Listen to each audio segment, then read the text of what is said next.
Back to live show. వర్షాలు ఇటు రెండు తెలుగు రాష్ట్రాలను ముంచెత్తుతున్నాయి. ముఖ్యంగా రోడ్లు తెగిపోవడం లేకపోతే వంతెనలు కూలిపోవడంతో రోజువారీ కార్యక్రమాలకు కూడా ఇబ్బంది కలుగుతున్న పరిస్థితి. ఇక నగరం విషయానికి వస్తే నిజంగానే నరకమా అనిపిస్తోంది. అంటే వర్షాకాలంలో వర్షాలు పడడం సహజమే, కానీ ఎందుకు నగరం ఇంత అస్తవ్యస్తం అతలాకుతలం అయిపోతుంది? రాత్రులు నిద్రపోలేని పరిస్థితి. కొంతమంది అయితే మోకాళ్ళ లోతు నీళ్ల వరకు కూర్చిన నీళ్లు బయటికి తోడి పోసుకోవడం. అయితే ప్రభుత్వం కానీ జిహెచ్ఎంసీ కానీ వీళ్ళు చేయట్లేదా అంటే అవకాశం ఉన్నంత వరకు చేస్తున్నారు, పూర్తిగా చేయట్లేదు అనడం కూడా కరెక్ట్ కాదు. కానీ అది ఏమాత్రం సరిపోవట్లేదు. ఇవాళైతే ఎన్డీఆర్ఎఫ్ బలగాలు, అవసరమైతే ఆర్మీ సైన్యం కూడా తీసుకుంటాను ప్రభుత్వం చెప్తోంది. అర్ధరాత్రి వరకు మంత్రులు సమీక్షలు చేస్తున్నారు, కంట్రోల్ కమాండ్ రూమ్ నుంచి పర్యవేక్షిస్తున్నారు. కానీ ప్రజల వ్యతలు ఎందుకు తీరట్లేదు? చాలా సాధారణమైన పునరుద్ధరణ కార్యక్రమాలు కూడా ఎందుకు వెంటనే జరగట్లేదు? ముఖ్యంగా దీనికి పరిస్థితి ఏంటంటే, మనం లైవ్ లోకి వెళ్ళి చూస్తే కనుక ఫీల్డ్ లెవెల్లో అక్రమంగా ఆక్రమించిన నాలాల మీద కట్టేసిన అపార్ట్మెంట్లు, ఆవేళ డబ్బు చేసుకున్న బిల్డర్లు బాగానే ఉన్నారు, కానీ ఎంతో కొంత తక్కువకు వస్తాయని కొనుక్కున్న అక్కడ ఉంటున్న కాలనీ వాసులు పడుతున్న బాధలు వర్ణాతీతం. దీని గురించి మాట్లాడదాం. ఎవరిది పాపం, ఏం చేయాలి, దీనికి పరిష్కారం? మరోవైపు రెండు తెలుగు రాష్ట్రాల మధ్య ఇంకా అపరిష్కృతంగా ఉన్న సమస్యలు అలాగే ఉండిపోయాయి. కేవలం నీటి సమస్యలే కాదు, ప్రాజెక్టుల గురించే కాదు, కొంత ఉన్నత విద్యామండళ్లు 10th షెడ్యూల్లో ఉన్న విభజన సమస్యల గురించి కూడా ఏకాభిప్రాయం కుదరట్లేదు. కుదురుతుందా? దీని గురించి మాట్లాడదాం. లైవ్ షోలో మనతో వాళ్ళు జాయిన్ అవుతున్నారు దివి శివరాం గారు, మాజీ ఎమ్మెల్యే, తెలుగుదేశం పార్టీ సీనియర్ నాయకులు. పాతూరు సుధాకర్ రెడ్డి గారు, శాసన మండలి చీఫ్ విప్, టీఆర్ఎస్ ముఖ్య నాయకులు. నేరెళ్ల శారద గారు, టీపీసీసీ మహిళా అధ్యక్షురాలు. నందమూరి లక్ష్మీపార్వతి గారు, వైఎస్ఆర్సీపీ జనరల్ సెక్రటరీ, ఆ పార్టీ ముఖ్య నాయకురాలు. నమస్కారం. ముందుగా శివరాం గారు, పరిస్థితి మేము చూస్తూ ఉన్నాం. ముఖ్యంగా నగరంలో ఉన్న వాళ్ళకి అసలు ఏం జరుగుతుందని చెప్పక్కర్లేదు, మనం మీడియా విస్తృతంగా చూపిస్తోంది, మీకు కూడా అర్థమవుతుంది బయట తిరిగితే. అసలు ఈ పరిస్థితికి కారణం ఎవరు అనేది ఒక ఎత్తు అయితే, ఇందులో నుంచి బయటపడాలంటే ఏం చేయాలి పరిష్కారం? ఇప్పుడు ఫర్ ఎవ్రీ ప్రాబ్లం రెండు సొల్యూషన్స్ ఉంటాయండి. ఒకటి ఇమీడియట్గా చేపట్టాల్సిన కార్యక్రమాలు కొన్ని ఉంటాయి, తర్వాత లాంగ్ టర్మ్ చేయాల్సింది అనేది కూడా తెలుసుకోవాల్సి. సరే, ఇది ఎవరి కారణం, ఏ ఊరి కారణం అంటే, నిన్న వాళ్ళు మాట్లాడుతున్నారు ఏదో గత ప్రభుత్వాలు చేసినాయి, అది చేసినాయి అంటే సాధారణంగా ఎవరు మాట్లాడినా కేంద్ర మంత్రి స్థాయిలో దత్తాత్రేయ గారు కూడా గత ప్రభుత్వాల వైఫల్యం వల్లే ఇప్పుడు ఈ పరిస్థితి నగర ప్రజలు. అయితే 2.5 సంవత్సరం అయింది ఆల్మోస్ట్ ఈ ప్రభుత్వాలు వచ్చి కూడా. మొదటి నుంచి కూడా చూస్తూ ఉన్నాం. నేనేమి ఎవరిని బ్లేమ్ చేయటం కదా, it's not a blaming time. ఇది అందరం కూడా కలిసి దీన్ని జాగ్రత్త చేసుకోవాల్సిన అవసరం. ఒకటి టెంపరీగా అయితే ఇమ్మీడియట్గా ఫీల్డ్లోకి వెళ్లాల్సిన బాధ్యత ఉంది. ముఖ్యమంత్రితో సహా గవర్నర్ దగ్గర నుంచి కూడా కింద వరకు, ఆఖరి స్థాయి ప్రజాప్రతినిధి వరకు ప్రజల్లోకి వెళ్ళి ఎక్కడెక్కడైతే, ఇది ఒక సిటీయే కాదండి, ఇంకా మిగతా డిస్ట్రిక్ట్స్లో కూడా ఇదే ప్రాబ్లం ఉంది, ఇక్కడ కానీ ఆంధ్రప్రదేశ్లో కానీ. రెండు చోట్ల కూడా వాళ్ళు వెళ్ళి, ఒకటి ప్రజలకు మనోధైర్యం కలుగజేయాల్సిన అవసరం ఉంటుంది. రెండోది, అక్కడ ఇమ్మీడియట్గా చేపట్టాల్సిన కార్యక్రమాల్లో అధికారులను అప్రమత్తం చేసి ఇమ్మీడియట్గా, ఇమ్మీడియట్ అంటే ఇమ్మీడియటే, దాన్ని మళ్ళీ రేపు చేస్తాము, ఎల్లుండి చేస్తాము, కొంచెం తగ్గిన తర్వాత చేస్తామంటే అక్కడ ఉన్న ప్రజల బాధలు చాలా వర్ణనాతీతం.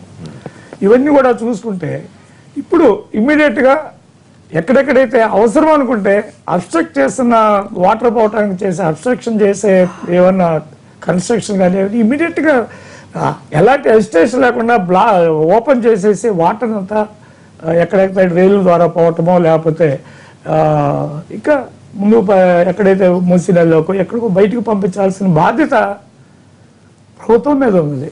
ఎందుకంటే అధికారులు మనం చూస్తూ ఉన్నాం, వాళ్ళకి ఏదో వాళ్ళ, లేకపోతే అధికారులు కనుక సక్రమంగా ఉండుంటే ఇవన్నీ కూడా కాదనేదే.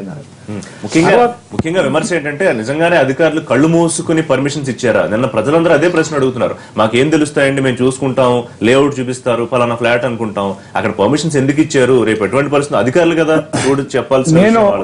నేను ఒకటే చెప్తానండి, అధికారులను బ్లేమ్ చేయాల్సిందే, దట్ ఈస్ నెంబర్ 1. నెంబర్ 2 వచ్చేటప్పటికి కొనుక్కునే వాళ్ళు కూడా, లేఅవుట్లు చేసేవాళ్ళు కానీ లేఅవుట్లు శాంక్షన్ చేసేటప్పుడు అధికారులు చూసుకుంటారు. శాంక్షన్ అయిన తర్వాత కూడా కొనుక్కునే వాళ్ళు కూడా జాగ్రత్తగా పరిశీలించి, యూ హావ్ టు సీ ఆ స్మాల్ లెటర్స్ కూడా చూడాల్సిన బాధ్యత. ఏం చేయాలంటే, ఒక పని చేయాల్సిన పరిస్థితి ఉంది శారద గారు. ఇవాళ గూగుల్ మ్యాప్ పెట్టుకుని ఓపెన్ చేసుకుని కొనుక్కోవాలంటే ఆ వెనకాల ఏం చెరువులు ఉన్నాయి, లేకపోతే అక్కడ ఏం నాళాలు ఉన్నాయి, ఇవి చూసుకునే కొనుక్కోవాల్సిన పరిస్థితి. కేవలం ఫ్లాట్ ఎలా ఉంది, ఎంత సౌకర్యంగా ఉందనేది కాదు. శారద గారు, ముఖ్యంగా కేంద్ర మంత్రులు కానివ్వండి, లేకపోతే వీళ్ళు చేస్తున్న విమర్శలు ఏంటంటే, ఇప్పుడు ప్రభుత్వంలో ఉన్న కొంతమంది పెద్దలు, గత ప్రభుత్వాల వైఫల్యం అంటే గత 10 ఏళ్లు తీసుకుంటే కనుక మరి ఇది కాంగ్రెస్ పార్టీ పాలనలో ఉన్నప్పుడు చేసిన వైఫల్యం అనుకోవాలా? అంటే నగరాన్ని పూర్తి స్థాయిలో పట్టించుకోకుండా చిన్నపాటి వర్షానికి ఇటువంటి పరిస్థితి వచ్చేస్తోంది. అంటే ఇప్పుడు కురిసిన పెద్ద వర్షమే, కానీ కారణం ఒప్పుకోవాల్సిన అవసరం ఉందంటారు? లేకపోతే ప్రభుత్వం అండ చూసుకుని రెచ్చిపోయిన అక్రమ నిర్మాణాలు చేసిన బిల్డర్లు కానీ? ముందుగా ఒక విషయం అండి, ప్రకృతి ముందు అందరం తలవంచాల్సిన పరిస్థితి అయితే మనందరికి తెలిసిందే, ఇట్స్ ట్రూ. కానీ ముందుగానే ఈ సంవత్సరం మొదట్లోనే భారీగా వర్షాలు ఉంటాయి అనే మాటను వాతావరణ శాఖ వాళ్ళు హెచ్చరికలు జారీ చేయడం జరిగింది. అంతేకాకుండా వారం రోజుల ముందు నుండి కూడా 2 రాష్ట్రాలకు భారీ వర్షాలు కురిసేటువంటి అవకాశం ఉన్నది. దీనివల్ల ఎలాంటి జాగ్రత్తలు తీసుకోవాలో అవి మీరు ముందుగానే తీసుకోండి అనే మాట కూడా చెప్పడం జరిగింది. వీటన్నింటినీ పక్కన పెట్టి ఎప్పుడైనా కానీ మనం ప్రస్తుతంలో బతకాలండి. ఇప్పుడు వర్షాలు పడతాయి కాబట్టి ఇప్పుడు ఏం జాగ్రత్త తీసుకోవాలనేది ఇప్పుడున్నటువంటి ప్రభుత్వం పైన ఉంటుంది బాధ్యత తప్పించి గత ప్రభుత్వం ఏం చేసింది, గత ప్రభుత్వం వల్ల ఏం జరిగింది అనే విషయం కాదు. గత 10 సంవత్సరాలలో కూడా ఎంత వర్షాలు పడ్డాయో దానివల్ల రైతులు కానివ్వండి అందరూ నీటికి కొరత లేకుండా ఉన్నారన్నటువంటి విషయం అందరికీ తెలిసిందే. అప్పుడు గనక నిజంగానే గత ప్రభుత్వము వైఫల్యం అయ్యి ఉంటే ఆ ప్రాబ్లం అప్పుడే వచ్చి ఉండాల్సింది. ఇప్పుడు ప్రాబ్లం వచ్చింది అంటే ముందు ఇప్పుడు సమస్యలు లేవని కాదు, గతంలో కూడా మనం ఇబ్బందులు కాకపోయినా ఇబ్బందులు ఎదుర్కొన్నాం. కాకపోతే వర్షపాతం ఎంత కురిసింది, 2000 తర్వాత మళ్ళీ అంత భారీ స్థాయిలో ఇప్పుడు కురిసిందని మనకి రిపోర్ట్స్ చెప్తున్నాయి. సో అది కూడా పరిగణలోకి తీసుకోవాలి. అవునవును, నేననేది ఏంటంటే రోడ్ల విషయాలు వీటన్నిటి విషయాలను ఇప్పుడు ప్రస్తుతం పక్కన పెడదాం. కానీ వారం రోజుల ముందు నుండే వర్షాలు ఎక్కడెక్కడ కురిసేటువంటి ప్రమాదం ఉందో అనేటువంటి హెచ్చరిక జారీ చేసినప్పుడు మీరు ముందుగానే రంగంలోకి దిగి ఇప్పుడు బండారి లేఅవుట్ కానివ్వండి, నిజాంపేట కానివ్వండి, కూకట్పల్లిలో కానివ్వండి, లేదా అల్వాల్లో కానివ్వండి, మయూర్ నగర్ లో బ్లైండ్ స్కూల్ కంప్లీట్ గా మునిగిపోయి ఉన్నది. మయూర్ కాలనీ వాసులు అయితే 3 రోజుల నుండి అసలు వాళ్ళకు తినడానికి తిండి లేదంట, మంచినీళ్ళ సౌకర్యం కూడా లేదంట. ఇలాంటి జాగ్రత్తలు తీసుకోవాల్సినటువంటి బాధ్యత ఎవరిపైన ఉంటుంది? ఇప్పుడున్నటువంటి ప్రభుత్వం పైన ఉంటుంది. ఇప్పుడు వీళ్ళు 100 సీట్లు గెలవడానికి ప్రణాళిక వేశారు, 100 సీట్లు గెలిచే ప్రసక్తిని తీసుకున్నారు. కానీ గెలిచిన తర్వాత నుండి ఇప్పటి వరకు హైదరాబాద్ ని ఏ రకంగా కాపాడుకుందాం, ఏ రకంగా డెవలప్ చేద్దాం అనేటువంటి ప్రణాళిక ఎక్కడైనా మనం కాంగ్రెస్ పార్టీ ఈ పరిస్థితిని కూడా రాజకీయంగా ఉపయోగించుకోవాలనుకుంటోందా? ఎందుకంటే నిన్న మీ పార్టీ సీనియర్ నాయకులు కొంతమంది వెళ్లి సమీక్షించారు, పరిశీలించారు, అక్కడ వరకు బాగాలేదు. అయితే ముఖ్యమంత్రిని కూడా తీవ్రస్థాయిలో విమర్శలు చేశారు. ఈ సమయంలో ఆయన ఢిల్లీలో కూర్చొని సీట్లు పెంచుకునే రాజకీయం చేస్తున్నారు, ఇక్కడ క్షేత్రస్థాయిలో గాలికి వదిలేశారు. అక్కడికే వస్తున్నాను నేను. ఇప్పుడు వీళ్ళు గెలవగానే ఏం చెప్పారు? 425 కోట్ల రూపాయలను మేము రిలీజ్ చేస్తున్నాము హైదరాబాద్ డెవలప్మెంట్ కోసం అన్నారు. 25 కోట్ల రూపాయలను రిలీజ్ చేశారు. ఆ 400 కోట్లు ఏమయ్యాయో అనే విషయము వాళ్ళకే తెలియాలి. అంతేకాకుండా ఢిల్లీలో మీరు ముందుగానే నిర్ణయించినటువంటి ప్లానింగ్ అయినా పర్వాలేదు, మీ రాష్ట్రంలో ఇంత పరిస్థితి ఘోరంగా ఉందన్నప్పుడు అప్పుడు అక్కడ ఎవరైతే కలవాలనో తర్వాత వెళ్ళి కలవండి, మీరు తర్వాత అపాయింట్మెంట్ తీసుకోండి, తర్వాత మాట్లాడండి. సీట్లు పెంచేది కానివ్వండి, ఇతరత్ర ఏ విషయాలైనా కానివ్వండి. అంతేగాని అక్కడ కూర్చొని సమీక్ష చేయడం, సిఎస్ గారిని కూడా వెంట తీసుకెళ్లడం. కేటీఆర్ గారు కూడా చూడండి, వర్షాలు పడ్డ తర్వాత 3 రోజులకు బయటకు వచ్చి ప్రజల దగ్గరికి, అది కూడా ప్రజలు గగ్గోలు పెట్టిన తర్వాత, పత్రికలు గగ్గోలు పెట్టిన తర్వాత అప్పుడు బయటకు వచ్చి సమీక్షిస్తున్నారు. ఇప్పుడు కూడా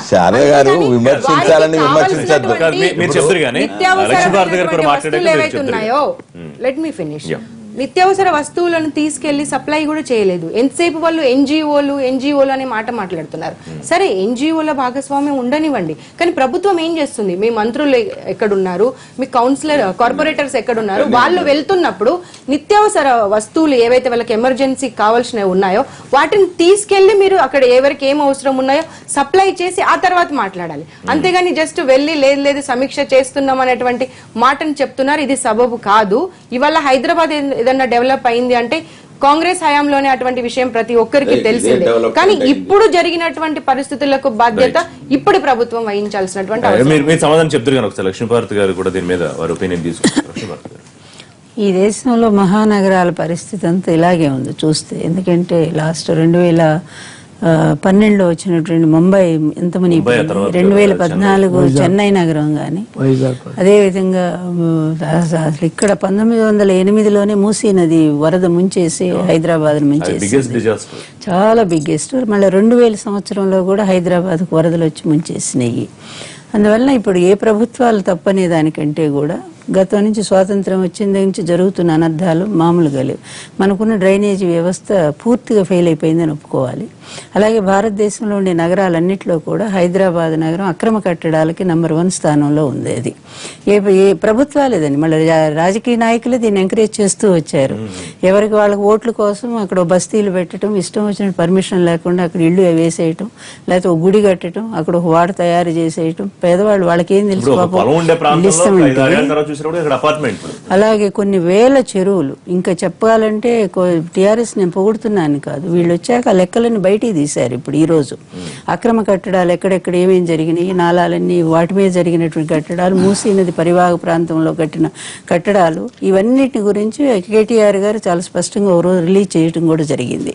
అందువల్ల ఇప్పుడు ఈ 2 ఏళ్లలో వీళ్ళు ఏదో చేసేస్తారని కాదు కానీ, బట్ ఈ వ్యవస్థ వీరు హైదరాబాద్కు ఉండేటువంటి పేరు ప్రతిష్టలు నిలబెట్టుకోవాలంటే తప్పనిసరిగా ఆ స్థాయిలో మళ్ళీ హైదరాబాద్ ఒక మళ్ళీ పునర్నిర్మాణం జరగాల్సినటువంటి బాధ్యత మాత్రం వీళ్ళదే. ఎందుకంటే అంత ఎక్కువ స్థాయిలో ఉపన్యాసాలు చెప్తున్నారు గనక, వీళ్ళు ప్రామిస్ చేస్తున్నారు గనక వీళ్ళు తప్పనిసరిగా, ఎందుకంటే రోడ్లు చంద్రబాబు నాయుడు గారి టైంలో రోడ్లు చాలా బాగున్నాయి అనేది ఒక పేరు వచ్చింది మనకి. తమిళనాడు నుంచి జయలలిత గారు కూడా వచ్చి చాలా బాగా వేశారని. అయితే అప్పుడు వర్షాలు గనక రోడ్లు బాగానే ఉన్నాయి. తర్వాత వర్షాలు, మరి ఇప్పుడు వర్షం బాగా పడింది గనక వర్షాలు లేవు కదా, అక్కడ 7 ఏళ్ళు వర్షాలు లేవు. అందుకని రోడ్లు బ్రహ్మాండం చెక్కు చెదరకుండా ఉన్నాయి, చాలా బాగా పేరు వచ్చింది. తర్వాత కూడా వైఎస్ రాజశేఖర రెడ్డి టైంలో కూడా రోడ్లు బాగానే ఉన్నాయి.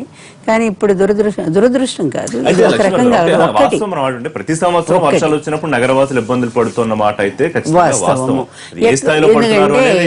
ఇప్పుడు అధికారుల మీదే తోసేయటం కూడా తప్పు. ఎందుకంటే అధికారులు ఏం చేస్తారు, వాళ్ళు బానిసలు వీళ్ళ క్రింద రాజకీయ నాయకులకి. ఎవరికి వాడే ఓ పెద్ద హీరో, వాళ్ళంతా కలిసి వీళ్ళు డిమాండ్ చేయటం, కట్టడానికి ఎన్ని ఒత్తిడి వాళ్ళ మీద ఉంటుంది. అందువలన ఇది తప్పు, అందరి తప్పు ఉంది ఇందులో. ముఖ్యమంత్రులు చూసి చూడనట్టు ఊరుకోవటం, ఎందుకంటే వాళ్ళకి వీళ్ళ బలం కావాలి గనక. ఈ విధంగా రాజకీయ వ్యవస్థ అనేది, ఈ విధంగా నగర వ్యవస్థను కూడా చిన్నాభిన్నం చేసేటువంటి పరిస్థితి వచ్చింది. అందువల్ల ఈ పరిస్థితి నుంచి బయటపడాల్సినటువంటి అవసరం కూడా ఉంది. దానికి ప్రధాన కారణం ఏమిటంటే, మనం చూసిన వరదలన్నీ కూడా మీకు చెన్నై కూడా అక్రమ కట్టడాల వల్లే. నది పారేటువంటి ముందు నదీ పరివాహక ప్రాంతాల్లో కూడా అక్రమ కట్టడాల వల్ల, వాటి మీద నిర్మించిన భవనాల వల్ల మనం లాస్ట్ చూసాము. ఇది ఒక పిలిగ్రాము ఉత్తరాఖండ్ లో ఆ ప్రాజెక్టు, ఆ నదీ పరివాహక అడ్డం వచ్చి ఆ ప్రాంతంలో ఆ ప్రాజెక్టు కట్టడం వల్ల మొత్తం ముంచేసింది. అదేవిధంగా ప్రకృతిని, ఇక్కడ ప్రకృతి తప్పు కాదు, ప్రకృతి సహజంగానే ఉంది. దాని సహజత్వాన్ని కూడా మార్చగలిగిన దుర్మార్గం మానవుడికి ఉంది. అందుకే బెర్నాడ్ షా అంటారు, బెర్నాడ్ షా అంటారు ఒక మాట, ఇది all world is too much with us, latents getting and spending will waste of our powers. ప్రకృతిలో సంపదనంతా సొంతం చేసుకోవాలనే దురుద్దేశంతో మానవుడు మొత్తం దుర్వినియోగం చేస్తానే ఉన్నాడు. అట్లాంటి పరిస్థితిని ఈ రోజు చూస్తా ఉన్నాము. ఇక్కడ మాకు తెలిసి అన్ని ప్రభుత్వాల హయాంలో ఎన్ని చెరువులు ఆక్రమించారో, ఆ చెరువుల వల్ల ఎంత కోటీశ్వర్లు అయ్యారో నేను ఎమ్మెల్యేగా ఉన్నప్పుడు శాసనసభలో డబ్బులు సంపాదించుకున్న వాళ్ళు బ్రహ్మాండమైన ఇళ్లలోనే ఉంటున్నారు. అందువల్ల ముందు ఈ అక్రమ కట్టడాల మీద కేటీఆర్ గారు స్పందించి వెంటనే అదేదో నగరంలో అమెరికాలోనే ఇతర దేశంలోనూ ఎక్కడో కొన్ని వేల కట్టడాలు కూల్చిపారేశారు.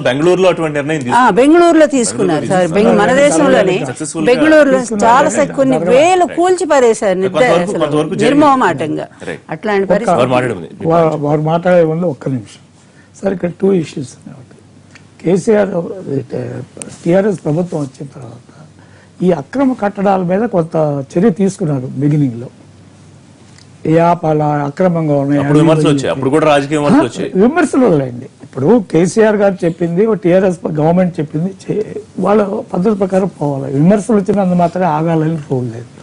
అప్పుడు ఏ స్థాయిలో విమర్శలు వచ్చాయంటే, కొంతమంది ఎమ్మెల్యేలకు సంబంధించిన అక్రమ నిర్మాణాలు కూల్చేస్తుంటే వాళ్ళు పార్టీ మారాలి అన్న ఒత్తిడి ఆపేశారు కదా. కొన్ని ఎవరో ముందు ఎవరో పట్టుకుని అనామకలు కొట్టేశారు, తర్వాత వచ్చేటప్పటికి ఆపేశారు. ఈ పద్ధతి కరెక్ట్ కాదంటాను నేను. ఒకటి. రెండోది ఎవరో చెప్పారు కేసీఆర్ గారు ఢిల్లీలో, ఆయన ఇక్కడికి వచ్చి ఏదో చేయగలరని కాదు, కానీ అదొక ఇప్పుడు చంద్రబాబు నాయుడు గారు హుదూద్ తుఫాన్లో కానీ లేదా right now is there in the field, ఎక్కడ ప్రాబ్లం ఉన్నాయో అక్కడ తిరుగుతూ ఉన్నారు.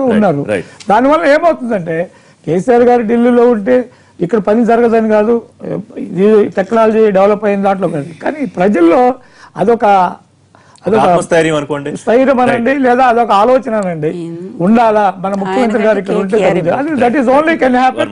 చంద్రబాబు నాయుడు గారు ఒక్కలే చేయగలిగారు. సుధాకర్ రెడ్డి గారు 2 అంశాలు. ఒకటి, సరే వీళ్ళు అన్నట్టు మంత్రులు ఎంతమంది తిరిగినా, అధికారులు ఎంతమంది తిరిగినా ముఖ్యమంత్రి గారు ఇక్కడ ఉంటే ఆత్మస్థైర్యం ఉంటుందా ప్రజలకి? రెండోది, ఇక గత ప్రభుత్వాలు అనే మాటని వదిలిపెట్టాల్సిన సమయం వచ్చేసింది అనుకుంటా, 2.5 సంవత్సరాలు అవుతుంది కాబట్టి. అండ్ గ్రేటర్ ఎన్నికల్లో మీరు చేసిన ప్రామిస్ కూడా నిలబెట్టుకోవాల్సిన పరిస్థితి ఇప్పుడు క్లియర్ గా అందరికీ అర్థం అవుతుంది. రిషి గారు, మేము గత ప్రభుత్వాల గురించి ప్రస్తావించలేము. ఒకటి ఏమిటంటే మనం ఊహించిన దానికన్నా ఎక్కువ వర్షాలు పడ్డాయి. ఎందుకంటే మేము అప్రమత్తం చేసినాం ప్రజలందరినీ కూడా.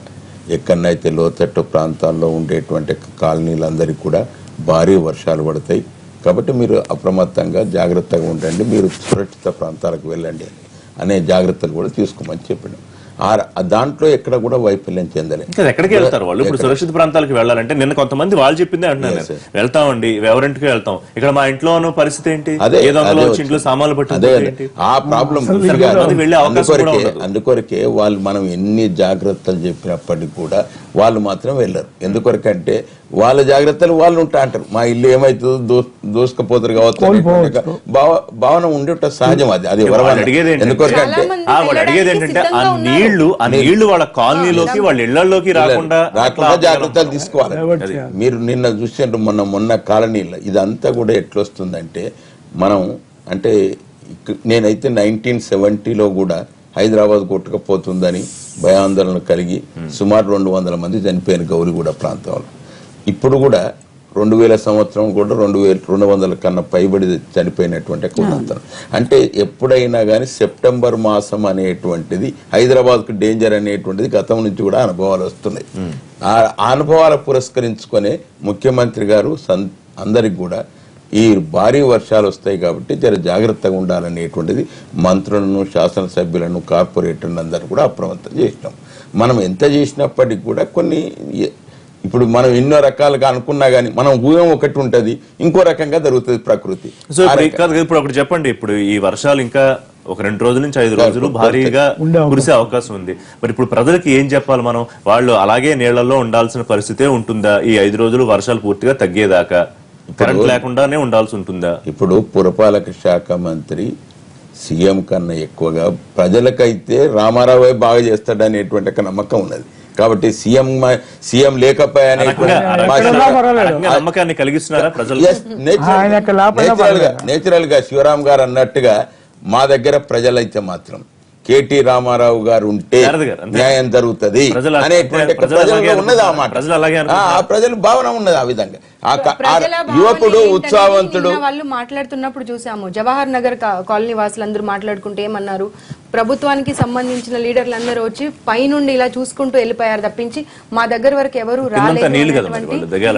అదే అంటున్నాను, వీళ్ళు నీళ్ళలో ఉండొచ్చు కానీ వాళ్ళు నీళ్ళలోకి వస్తే వాళ్ళ బట్టలు మాత్రం ఏమి ఇబ్బంది అవుతుంది. ఇంత మోకాలు లోతుండేటువంటి నీళ్ళలో రామారావు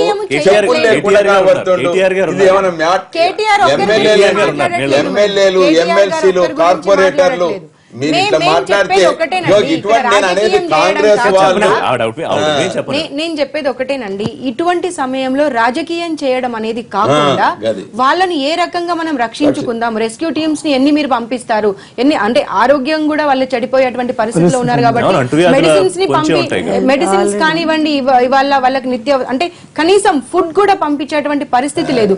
3 రోజుల నుండి భోజనం చేయకుండా ఉన్నటువంటి ఫ్యామిలీస్ కూడా చాలా ఉన్నాయి. మేమనేది ఏంటంటే ఇప్పుడు మీరు ఇప్పటికైనా గానీ కళ్ళు తెరిచి వాళ్ళను ఈ 3 రోజులలోనే పూర్తిగా వినండి, ప్రజలలో ఉంటాంటే ఇంకా పడేటువంటి పరిస్థితి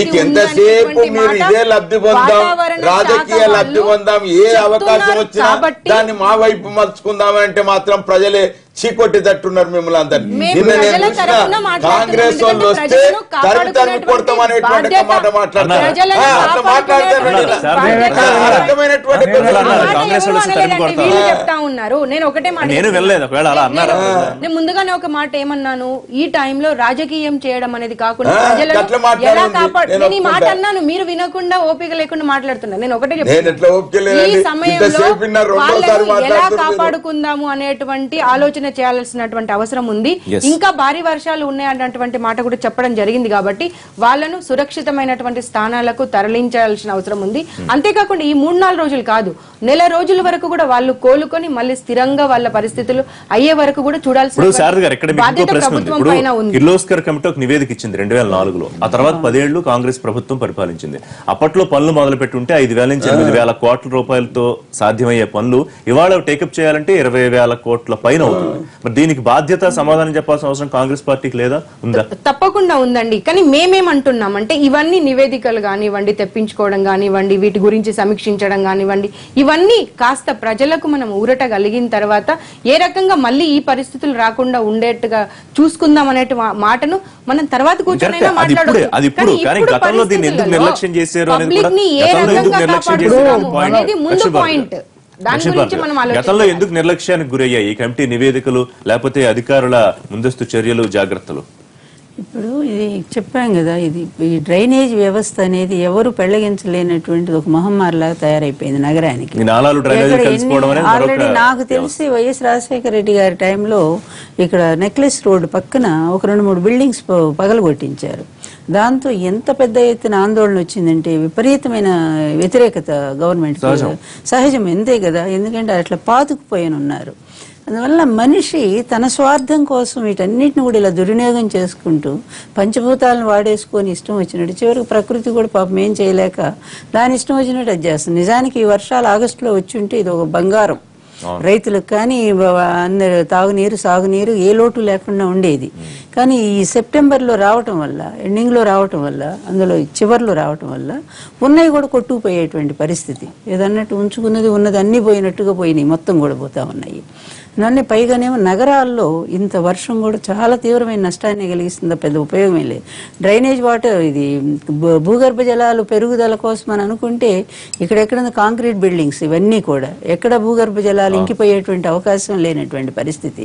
అందువల్ల చాలా నగరాలు, కలకత్తా లాంటి నగరాలు కూడా చాలా కంజెస్టెడ్గానే ఉంటాయి.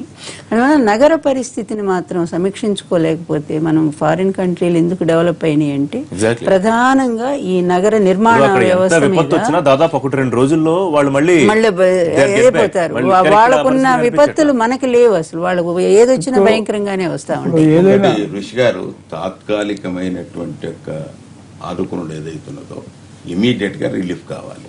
కాబట్టి ఎక్కడైతే ఈ కాలనీ వాసులన్నీ కూడా వరదలు మునిగిపోయినటువంటి వారికి ఆహార పొట్లాలు, మంచినీళ్ళు. ఇప్పుడు సుధాకర్ రెడ్డి గారు ఇంకో విషయం చెప్పండి. అక్రమ నాలాలకు తొలగింపు సంబంధించి నిర్ణయం తీసుకుందాం అనుకుంటున్నారు. దానికి తగ్గట్టు చాలా ఒత్తిళ్లు వస్తాయి. వాటిని అన్నిటికీ ఎక్కడ ఆగకుండా ముందుకు వెళ్లే అవకాశం ఉందా? ప్రజల నుంచి కావచ్చు, లేకపోతే బిల్డర్ల నుంచి కావచ్చు. మా మున్సిపల్ శాఖ మంత్రి రామారావు గారు ఆ సంకేతం ఇచ్చారు, వజ్రాయుధాన్ని ఉపయోగిస్తాం, ఎవరు ఏమొచ్చినా గానీ ఇక్కడ ఎవరు కూడా రాజకీయాలు లేకుండా ఉంటుంది. వాళ్ళు ఇందా నుంచి ఏం చెప్తున్నారంటే వాళ్ళే ఉన్నారు, గత 10 ఏళ్ళు చేసిన ఇప్పుడు వాళ్ళతోటే ఉన్నారు.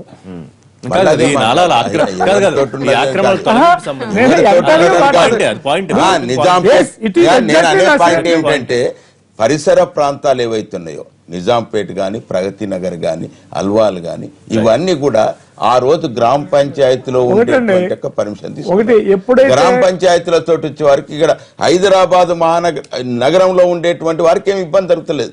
ఎక్కడైతే గ్రామ పంచాయతీ లేఅవుట్ చేసి భవన నిర్మాణాలు చేపట్టినారు అక్కడ ఇబ్బంది వచ్చేటువంటి లేకపోతే 1000-2000 పైగా అపార్ట్మెంట్లు ఉన్న అవి పంచాయతీల్లో ఉంటాయి, జిహెచ్ఎంసీలో భాగం కాదు.